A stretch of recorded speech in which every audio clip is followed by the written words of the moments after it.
আসসালামু আলাইকুম। আমন্ত্রণ জানাচ্ছি জাগো টিভিতে। আপনাদের সাথে আছি মমতাজ শাহিন রুম্পা। শুরুতেই জানাবো আপডেট। ইরানের হাতে যুক্তরাষ্ট্র এবং ইসরায়েলের আঘাত হানতে সক্ষম শত শত নতুন চীনা ক্ষেপণাস্ত্র। বাজছে যুদ্ধের দামামা, তবু ইরানি সেনাদের মাঝে নেই উদ্বেগ, যুদ্ধের জন্য সম্পূর্ণ প্রস্তুতির ঘোষণা। যুক্তরাষ্ট্র রাশিয়া নয়, সবচেয়ে বেশি হাইপারসনিক ক্ষেপণাস্ত্র এখন চীনের হাতে। ট্রাম্পের হুমকির মাঝে ইরানে 2 জনের মৃত্যুদণ্ড কার্যকর। ভয়াবহ তুষারপাত ও ভারী বৃষ্টিতে আফগানিস্তানে 61 জনের মৃত্যু। ইউক্রেনের মতো অন্যের হাতে পায়ে ধরে না তেহরান, জেলেনস্কিকে কটাক্ষ ইরানের। গ্রিনল্যান্ডে মার্কিন হামলার আশঙ্কা, যুদ্ধের জন্য প্রস্তুত ড্যানিশ সেনারা। শুনছিলেন শিরোনাম, এবার বিস্তারিত। ইরানের হাতে যুক্তরাষ্ট্র এবং ইসরায়েল আঘাত হানতে সক্ষম শত শত নতুন চীনা ক্ষেপণাস্ত্র। আন্তর্জাতিক নিষেধাজ্ঞা উপেক্ষা করে চীনা শ্যাডো ফ্লিট ইরানের কাছে ক্ষেপণাস্ত্র তৈরির কাঁচামাল ও অস্ত্রশস্ত্র সরবরাহ অব্যাহত রেখেছে বলে নতুন গোয়েন্দা প্রতিবেদনে উঠে আসে। বিশেষ করে অ্যামোনিয়াম পারক্লোরেট নামক রাসায়নিক বা ব্যালিস্টিক ক্ষেপণাস্ত্রের জ্বালানির মূল উপাদান তা নিয়মিত পৌঁছে দেওয়া হচ্ছে তেহরানে। এই সরবরাহ ইরানকে শত শত নতুন ক্ষেপণাস্ত্র তৈরি করতে সক্ষম করেছে, যেগুলো মার্কিন যুক্তরাষ্ট্র এবং তাদের আঞ্চলিক মিত্রদের লক্ষ্যবস্তুতে আঘাত হানতে সক্ষম বলে ধারণা করা হচ্ছে। গত কয়েক সপ্তাহ ধরে সামুদ্রিক ট্র্যাকিং ডেটা বিশ্লেষণ করে দেখা গেছে বেশ কয়েকটি জাহাজ তাদের স্বতন্ত্রতা গোপন করে চীনের বন্দর থেকে ইরানের উদ্দেশ্যে রওনা হয়েছে। এই জাহাজগুলো প্রায়শই তাদের অবস্থান ট্র্যাক করা কঠিন করে তোলে, যা আন্তর্জাতিক নিষেধাজ্ঞা ফাঁকি দেওয়ার একটি পরিচিত কৌশল। ইরানের এক উচ্চ পদস্থ সামরিক কমান্ডার স্পষ্ট ভাষায় বলেছেন, আমাদের ক্ষেপণাস্ত্রগুলি এখন শুধুমাত্র প্রতিরক্ষামূলক অস্ত্র নয়। যদি আমেরিকা বা ইসরায়েল আমাদের উপর আক্রমণ করে, তবে আমরা শুধু প্রতিশোধ নেব না, বরং তাদের সমস্ত আঞ্চলিক ঘাঁটি এবং মিত্র রাষ্ট্রগুলোর গুরুত্বপূর্ণ স্থাপনায় ধ্বংসাত্মক আঘাত হানব। ইরানের বিপ্লবী গার্ড সাফ জানিয়ে দিয়েছে, তাদের ক্ষেপণাস্ত্রগুলোর পাল্লা এবং নির্ভুলতা মার্কিন ঘাঁটি এবং ইসরায়েলের গভীরে অবস্থিত লক্ষ্যবস্তুতে আঘাত হানার জন্য পর্যাপ্ত। এদিকে পারস্য উপসাগর ও সংলগ্ন এলাকায় উত্তেজনা বৃদ্ধির প্রেক্ষিতে মার্কিন যুক্তরাষ্ট্র তাদের নৌশক্তি আরও জোরদার করেছে। মার্কিন নৌবাহিনীর বিমানবাহী রণতরী ইউএসএস আব্রাহাম লিঙ্কন এবং ইউএসএস থিওডোর রুজভেল্ট তাদের সরকারি ট্র্যাকিং সিস্টেম বন্ধ রেখে গোপনে মধ্যপ্রাচ্যের দিকে অগ্রসর হওয়ার পরিস্থিতি জটিলতা বেড়েছে। বিশেষজ্ঞদের মতে এটি একটি সংবেদনশীল সামরিক অভিযানের প্রস্তুতি লক্ষণ। ওয়াশিংটনের এক প্রতিরক্ষা বিশ্লেষক, যিনি নাম প্রকাশে অনিচ্ছুক, তিনি বলেছেন, বর্তমান পরিস্থিতি 2020-এর শুরুর দিকের চেয়ে অনেক বেশি বিস্ফোরক। ইরান এখন আগের চেয়ে অনেক বেশি ক্ষেপণাস্ত্রের মালিক এবং তারা সরাসরি আমেরিকা এবং ইসরায়েলকে লক্ষ্য করে হুমকি দিচ্ছে। অন্যদিকে আমেরিকার নৌবহর ইতিমধ্যে তেহরানের আঘাত হানার পাল্লার মধ্যে রয়েছে। চীন ইরানের রাসায়নিক সরবরাহের অভিযোগ প্রত্যাখ্যান করে বলেছে, এটি 2 সার্বভৌম রাষ্ট্রের মধ্যে বৈধ বাণিজ্যিক লেনদেন। তবে পশ্চিমা কূটনীতিকরা বলছেন, এই ছায়াবহর চালানোর মাধ্যমে বেজিং আন্তর্জাতিক নিষেধাজ্ঞাকে সরাসরি চ্যালেঞ্জ করছে। জাতিসংঘ নিরাপত্তা পরিষদে মার্কিন দূত ইতিমধ্যে চীনের এই ভূমিকার তীব্র নিন্দা জানিয়েছেন। বিশেষজ্ঞরা সতর্ক করে দিয়েছেন, এই মুহূর্তে যে কোনো ছোট ঘটনা, উপসাগরে জাহাজে হামলা, দূরপাল্লার ক্ষেপণাস্ত্র পরীক্ষা বা গোয়েন্দা হামলা এই অগ্নি গোলককে স্ফুলিঙ্গে পরিণত করতে পারে, যা পুরো মধ্যপ্রাচ্যকে একটি সর্বাত্মক যুদ্ধের দিকে নিয়ে যেতে পারে। বাজছে যুদ্ধের দামামা, তবু ইরানি সেনাদের মাঝে নেই উদ্বেগ, যুদ্ধের জন্য সম্পূর্ণ প্রস্তুতির ঘোষণা। যুক্তরাষ্ট্রের সঙ্গে নতুন করে যুদ্ধের সম্ভাবনা নিয়ে তেহরানে কোনো ধরনের উদ্বেগ বা আতঙ্ক দেখা যাচ্ছে না, বরং ইরানের শীর্ষ সামরিক কর্মকর্তারা আত্মবিশ্বাসের সঙ্গে জানিয়েছেন, অতীতের মতো এবারও যুক্তরাষ্ট্রের আগ্রাসন ব্যর্থ হবে। একই সঙ্গে এর মূল্য আগের যে কোনো সময়ের তুলনায় অনেক বেশি দিতে হবে বলেও হুঁশিয়ারি দেন তারা। ইরানের বিপ্লবী বাহিনী দিবস উপলক্ষে আয়োজিত বার্ষিক এক সভার অংশ নিতে ইরানের বর্তমান ও সাবেক সামরিক কমান্ডাররা একত্রিত হন। ইরানের রাষ্ট্রায়ত্ত সম্প্রচার মাধ্যম আইবির সঙ্গে আলাপকালে তাদের আচরণে কোনো উদ্বেগের ছাপ ছিল না, বরং তারা উচ্চ মনোবল ও আত্মবিশ্বাস প্রকাশ করেন। তেহরানের একটি বিশাল হলেও অনুষ্ঠিত এই সভায় আইআরজিসি ও নিয়মিত সেনাবাহিনী আরতেশের বর্তমান এবং সাবেক জেনারেলরা উপস্থিত ছিলেন। হল জুড়ে ঝুলছিল সাম্প্রতিক মার্কিন ইসরায়েলি যুদ্ধে নিহত ইরানের শীর্ষ সামরিক কর্মকর্তাদের প্রতিকৃতি, যারা গত বছরের জুনে ইসরায়েলের চালানো আগ্রাসনে নিহত হন। বিশেষজ্ঞদের মতে এই হামলার ফলে ইরানের পারমাণবিক কর্মসূচি সর্বোচ্চ 2 ধরনের জন্য পিছিয়ে যেতে পারে, তবে চাইলে তেহরান এখনও সামরিক নীতি পরিবর্তন করে সেই সক্ষমতা অর্জন করতে পারে। বিশ্লেষকরা বলছেন, ট্রাম্পের আসল উদ্দেশ্য ছিল ইরানি সরকারকে উৎখাত করা। এর প্রমাণ হিসেবে তারা উল্লেখ করেন, এক পর্যায়ে প্রেসিডেন্ট, পার্লামেন্টের স্পিকার ও বিচার বিভাগের প্রধান সহ শীর্ষ কর্মকর্তাদের উপস্থিত একটি বৈঠক লক্ষ্য করে হামলার চেষ্টা চালানো হয়। সাম্প্রতিক সপ্তাহগুলোতে ট্রাম্প একাধিকবার ইরানের বিরুদ্ধে নতুন করে হামলার হুমকি দিয়েছেন। তার প্রশাসন পারস্য উপসাগরে সামরিক শক্তি বৃদ্ধি শুরু করেছে, যা জুনের যুদ্ধের আগেও দেখা গিয়েছিল। যদিও মার্কিন ভাইস প্রেসিডেন্ট জেডি ভ্যান্স দাবি করেছেন, এই প্রস্তুতির উদ্দেশ্য কেবল প্রয়োজনে প্রতিক্রিয়া জানানোর সক্ষমতা নিশ্চিত করা। ওয়াশিংটনের এসব হুমকির জবাবে আইআরজিসির অ্যারোস্পেস ফোর্সের কমান্ডার ব্রিগেডিয়ার জেনারেল মাজিদ মুসাভি বলেছেন, ট্রাম্প অনেক কথা বলেন, তবে তার জবাব দেওয়া হবে মাঠের বাস্তবতায়। আইআরজিসি নৌবাহিনীর কমান্ডার আলী রেজা তাংসিরি মন্তব্য করেন, কোনো সিদ্ধান্ত নেওয়ার আগে মার্কিন প্রেসিডেন্টের উচিত ইতিহাসের দিকে তাকানো। আর ইরানের পার্লামেন্ট স্পিকার মোহাম্মদ বাকের কালিবাফ বলেছেন, ট্রাম্প ভুল পথ বেছে নিয়েছেন। ইরানের গোয়েন্দা ও সাবেক সিআইএ কর্মকর্তাদের মতে চলতি বছরে 8 ও 9 জানুয়ারি সহিংস দাঙ্গার উদ্দেশ্য ছিল দেশে অস্থিতিশীলতা সৃষ্টি করে বিদেশি সামরিক আগ্রাসনের পথ সুগম করা। এই সহিংসতায় সশস্ত্র গোষ্ঠীগুলো নিরাপত্তা বাহিনী ও সাধারণ নাগরিকদের হত্যা করে, যা নজিরবিহীন সহিংসতা হিসেবে বিবেচিত হয়।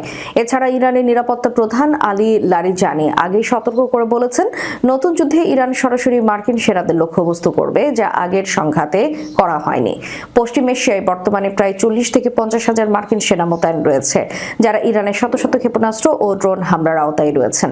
বিশ্লেষকদের মতে তেহরানে এখন একটি ঐক্যমত্য তৈরি হয়েছে, আর তা হলো ট্রাম্প প্রশাসনকে পশ্চিম এশিয়ায় নিয়ন্ত্রণে আনতে হলে যুক্তরাষ্ট্রকে অভ্যন্তরীণভাবে বড় মূল্য দিতে হবে। ইরানের আরেকটি বিকল্প হলো হরমুজ প্রণালীতে জ্বালানি পরিবহন সীমিত করা।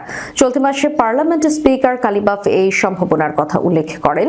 এমন পদক্ষেপ নিলে তেলের দাম আকাশচুম্বী হবে এবং বৈশ্বিক অর্থনীতিতে মারাত্মক প্রভাব পড়বে। ইরান প্রতিবেশী দেশগুলোকেও সতর্ক করেন, তারা যদি যুক্তরাষ্ট্র বা ইসরায়েলকে ইরানের উপর হামলার আকাশসীমা ব্যবহারের অনুমতি দেয়, তবে তাদের কৌশলগত স্থাপনায় হামলা চালানো হবে। যুক্তরাষ্ট্র, রাশিয়া নয়, সবচেয়ে বেশি হাইপারসনিক ক্ষেপণাস্ত্র এখন চীনের হাতে। হাইপারসনিক মিসাইল মানেই ধাবমান আতঙ্ক। এই আধুনিক সমরাস্ত্রের সময়ে যার হাতে এই ধরনের জাদুর পাখি যত বেশি আছে, বিশ্ব দরবারে তার কদর তত বেশি। তাই এমন মারণাস্ত্র তৈরির উন্মাদ উত্তেজনায় মেতেছে বিশ্ব পরাশক্তিরা। সম্প্রতি মার্কিন প্রতিরক্ষা দপ্তরের একটি বার্ষিক প্রতিবেদনে দাবি করা হয়েছে, হাইপারসনিক মিসাইল বা অতি উন্নত ক্ষেপণাস্ত্র ভান্ডারের দিক থেকে বর্তমান বিশ্বে চীন শীর্ষস্থান দখল করে নিয়েছে। যদিও দীর্ঘ সময় ধরে যুক্তরাষ্ট্র রাশিয়াকে এই সামরিক প্রযুক্তির প্রধান দাবিদার হিসেবে বিবেচনা করা হতো, কিন্তু 2025 সালের ডিসেম্বরে প্রকাশিত পেন্টাগনের এই রিপোর্ট আন্তর্জাতিক মহলে নতুন আলোচনার জন্ম দিয়েছে। গত 2 দশকে বেজিং তাদের হাইপারসনিক প্রযুক্তিতে অভাবনীয় উন্নতি সাধন করেছে, যা গত 1 বছরে আরও বেগবান হয়েছে।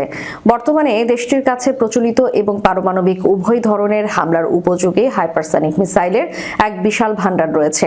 পেন্টাগনের ভাষ্য মতে, চীনের এই সামরিক উৎকর্ষের মূলে রয়েছে দেশটির প্রতিরক্ষা বাজেট, বিশাল বরাদ্দ এবং আধুনিক প্রযুক্তির নিরবচ্ছিন্ন গবেষণা। বিশেষ করে শি জিনপিং চীনের ক্ষমতায় আসার পর থেকে দেশটির সামরিক বাজেট প্রায় দ্বিগুণ করা হয়েছে, যার একটি বড় অংশ ব্যয় হয়েছে এই মিসাইল প্রযুক্তির উন্নয়নে। হাইপারসনিক মিসাইল বলতে মূলত এমন এক ধরনের ক্ষেপণাস্ত্রকে বোঝানো হয়, যা শব্দের চেয়ে অন্তত 5 গুণ বেশি গতিতে বায়ুমণ্ডলের ভেতর দিয়ে দীর্ঘ সময় উঠতে পারে। এই প্রযুক্তির সবচেয়ে বড় শক্তি হলো এর অভাবনীয় গতি এবং মাঝপথ দিক পরিবর্তনের ক্ষমতা। সাধারণ ব্যালিস্টিক মিসাইল একটি নির্দিষ্ট পথে চললেও হাইপারসনিক মিসাইলগুলো অত্যন্ত চটপটে হওয়ায় শত্রু দেশের রাডার বা প্রতিরক্ষা ব্যবস্থার পক্ষে এগুলোর গন্তব্য নির্ধারণ করা কিংবা মাঝপথে ধ্বংস করা প্রায় অসম্ভব হয়ে পড়ে। চীনের People's Liberation Army rocket force বর্তমানে YJ-21 এর মতো উন্নত মানের অ্যান্টি শিপ ব্যালিস্টিক মিসাইল পরিচালনা করেছে। এগুলো বিমান থেকে উৎক্ষেপণ করা সম্ভব। এছাড়া 2025 সালের সামরিক প্রদর্শনীতে CJ-1000 এবং YJ-20 এর মতো নতুন প্রজন্মের আরও শক্তিশালী হাইপারসনিক সিস্টেমের উপস্থিতি লক্ষ্য করা গেছে, যা দেশটির কৌশলগত শক্তিকে কয়েক গুণ বাড়িয়ে দিয়েছে।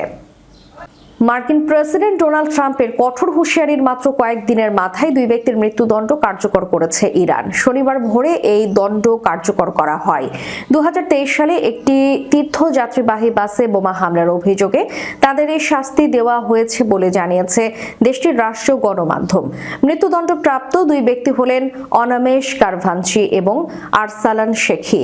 তাদের বিরুদ্ধে অভিযোগ ছিল 2023 সালে ইরাকের কারবালাগামী একটি বাসে ইম্প্রোভাইজড এক্সপ্লোসিভ ডিভাইস ব্যবহার করে হামলা চালানো।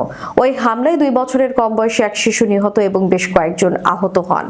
ইরান সরকারের দাবি, এই হামলাটি জঙ্গি গোষ্ঠী ইসলামিক স্টেট এর সদস্যদের দ্বারা পরিচালিত হয়েছিল। গত সপ্তাহে মার্কিন প্রেসিডেন্ট ডোনাল্ড ট্রাম্প ইরানকে সতর্ক করে বলেছিলেন, তেহরান যদি বিক্ষোভকারী বা রাজনৈতিক ভিন্ন মতাবলম্বীদের উপর মৃত্যুদণ্ড কার্যকর করা অব্যাহত রাখে তবে ওয়াশিংটন কঠোর সামরিক ব্যবস্থা নেবে। ট্রাম্প আরও দাবি করেছিলেন যে তার হস্তক্ষেপে ইরানে প্রায় 800 জনের মৃত্যুদণ্ড স্থগিত হয়েছে।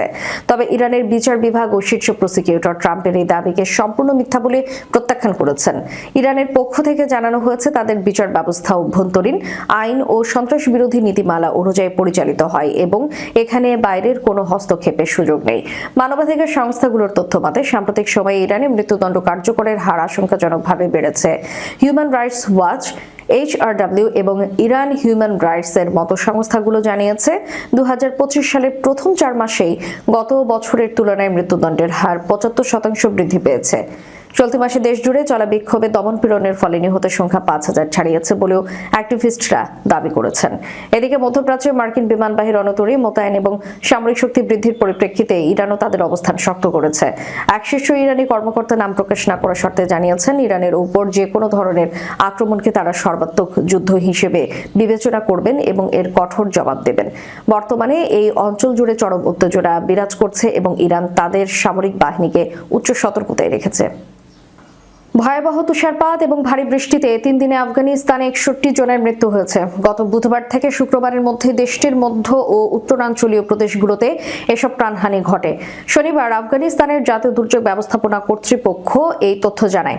সামাজিক যোগাযোগ মাধ্যম এক্সে NNDMA আরও জানায়, হতাহত ও ক্ষয়ক্ষতির প্রাথমিক তথ্য হলো 110 জন আহত এবং 458টি বাড়ি আংশিক বা সম্পূর্ণ ধ্বংস হয়ে যায়। ANDM এর একজন মুখপাত্র এক ভিডিও বার্তায় বলেছেন, মোট 360টি পরিবার ক্ষতিগ্রস্ত হয়েছে। তিনি তুষারে ঢাকা রাস্তায় অপ্রয়োজনে চলাচল না করতে জনগণকে অনুরোধ করেন। পারওয়ানের প্রাদেশিক প্রশাসন জানায়, আফগানিস্তানের অন্যতম প্রধান মহাসড়ক সালাং বন্ধ করে দেওয়া হয়। এছাড়াও বামিয়ান প্রদেশের মধ্যাঞ্চলে একটি পাহাড়ি গিরিপথে আটকে পড়া পর্যটকদের মাঝে খাদ্য বিতরণ করা হয়েছে। ইউক্রেনের মতো অন্যের হাতে পায়ে ধরে না তেহরান, জেলেনস্কিকে কটাক্ষ ইরানের। ক্ষমতায় টিকে থাকতে নিজের দেশের লোকদেরই হত্যা করেছে ইরানের সর্বোচ্চ ধর্মীয় নেতা আয়াতুল্লাহ আলী খামেনি। সম্প্রতি এমনই বিবৃতি দিয়েছিলেন ইউক্রেনের প্রেসিডেন্ট ভলোদিমির জেলেনস্কি। তা নিয়ে এবার কিয়েভকে পাল্টা আক্রমণ করল তেহরান। জেলেনস্কিকে বিভ্রান্ত বিদূষক বলেও কটাক্ষ করলেন ইরানের পররাষ্ট্রমন্ত্রী আব্বাস আরাঘচি। ইউক্রেন পশ্চিমা দুনিয়াকে ব্যবহার করছে বলে অভিযোগ করেছেন ইরানের পররাষ্ট্রমন্ত্রী। তিনি বলেন, জেলেনস্কি, আপনার মতো বিভ্রান্ত বিদূষকদের অনেক সহ্য করেছে এই বিশ্ব। আপনারা আমেরিকা এবং ইউরোপের করদাতাদের টাকা নিজেদের দুর্নীতিগ্রস্ত জেনারেলদের পকেট ভরাচ্ছেন। পাশাপাশি ইরানের বক্তব্য, তারা জানে কিভাবে নিজের দেশকে রক্ষা করতে হয়। ইউক্রেনের মতো অন্যের হাতে পায়ে ধরে না তেহরান। প্রসঙ্গত, সরকার বিরোধী আন্দোলন কঠোর হাতে দমনের অভিযোগে আমেরিকার রোষে পড়েছে ইরান। সে দেশের সরকারকে উৎখাতের ডাকও দিয়েছে মার্কিন প্রেসিডেন্ট। এই নিয়ে টানাপোড়েনের মধ্যে মার্কিন রণতরী পশ্চিম এশিয়ার দিকে এগোচ্ছে, যার জেরে স্বাভাবিকভাবেই যুদ্ধ পরিস্থিতি তৈরি হয়েছে। ইরানও জানিয়েছে, মার্কিন হামলা হলে তারাও সর্বশক্তি দিয়ে তা প্রতিহত করবে। ঘটনাচক্রে ইউক্রেন আমেরিকার বন্ধু বলেই পরিচিত। মস্কোর সঙ্গে যুদ্ধে কিয়েভকেও সাহায্য করছে ওয়াশিংটন। গ্রিনল্যান্ডে মার্কিন হামলার আশঙ্কা, যুদ্ধের জন্য প্রস্তুত ড্যানিশ সেনারা। গ্রিনল্যান্ডের রাজধানী নুকে ডেনমার্কের কয়েকজন সেনা। গ্রিনল্যান্ড ভৌগোলিকভাবে উত্তর আমেরিকা মহাদেশের কাছে হলেও এটি ডেনমার্কের একটি স্বায়ত্তশাসিত অঞ্চল। দীর্ঘকাল ধরে এই অঞ্চলটি ভূরাজনৈতিক ও কৌশলগত কারণে বিশ্বের পরাশক্তিগুলোর নজর কেড়েছে। খবর দ্য গার্ডিয়ানের। যুক্তরাষ্ট্র গ্রিনল্যান্ডে হামলা চালাতে পারে এমন আশঙ্কা থেকে ওই স্বায়ত্তশাসিত অঞ্চলে মোতায়েন করা ডেনিশ সেনাদের যুদ্ধের প্রস্তুতি নেওয়ার নির্দেশ দিয়েছে কোপেনহেগেন। ডেনমার্কের রাষ্ট্র সম্প্রচার মাধ্যম ডিআর এর বরাতে এ খবর দিয়েছে দ্য গার্ডিয়ান। ডিআর এর প্রতিবেদনে বলা হয়েছে, গত সপ্তাহে ড্যানিশ সামরিক বাহিনী থেকে একটি বিশেষ আদেশ জারি করা হয়। সেখানে গ্রিনল্যান্ড অবস্থানরত সেনাদের তাজা গোলা বারুদ সহ সজ্জিত থাকার নির্দেশ দেওয়া হয়েছে।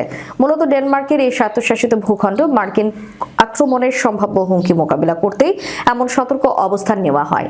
সামরিক আদেশে বিষয়টিকে একটি বহুস্তরী অভিযান হিসেবে বর্ণনা করা হয়েছে। এর আওতায় প্রয়োজনে ভবিষ্যতে গ্রিনল্যান্ড আরও বেশি সেনা ও সামরিক সরঞ্জাম পাঠানোর পরিকল্পনাও রাখা হয়েছে। তবে নিরাপত্তার স্বার্থে এই পরিকল্পনার বিস্তারিত বিবরণ প্রকাশ করেনি সংবাদ মাধ্যমটি। শেষ করার পূর্বে সংবাদ শিরোনামগুলো জানাবো আরও একবার। ইরানের হাতে যুক্তরাষ্ট্র এবং ইসরায়েলের আঘাত হানতে সক্ষম শত শত নতুন চীনা ক্ষেপণাস্ত্র। বাজছে যুদ্ধের দামামা, তবু ইরানি সেনাদের মাঝে নেই উদ্বেগ। যুদ্ধের জন্য সম্পূর্ণ প্রস্তুতির ঘোষণা। যুক্তরাষ্ট্র রাশিয়া নয়, সবচেয়ে বেশি হাইপারসনিক ক্ষেপণাস্ত্র এখন চীনের হাতে। ট্রাম্পের হুমকির মাঝে ইরানে 2 জনের মৃত্যুদণ্ড কার্যকর। ভয়াবহ তুষারপাত ও ভারী বৃষ্টিতে আফগানিস্তানে 61 জনের মৃত্যু। ইউক্রেনের মতো অন্যের হাতে পায়ে ধরে না তেহরান, জেলেনস্কিকে কটাক্ষ ইরানের। গ্রিনল্যান্ডে মার্কিন হামলার আশঙ্কা, যুদ্ধের জন্য প্রস্তুত ড্যানিশ সেনারা। এতক্ষণ আমাদের সাথে থাকার জন্য ধন্যবাদ। আল্লাহ হাফেজ।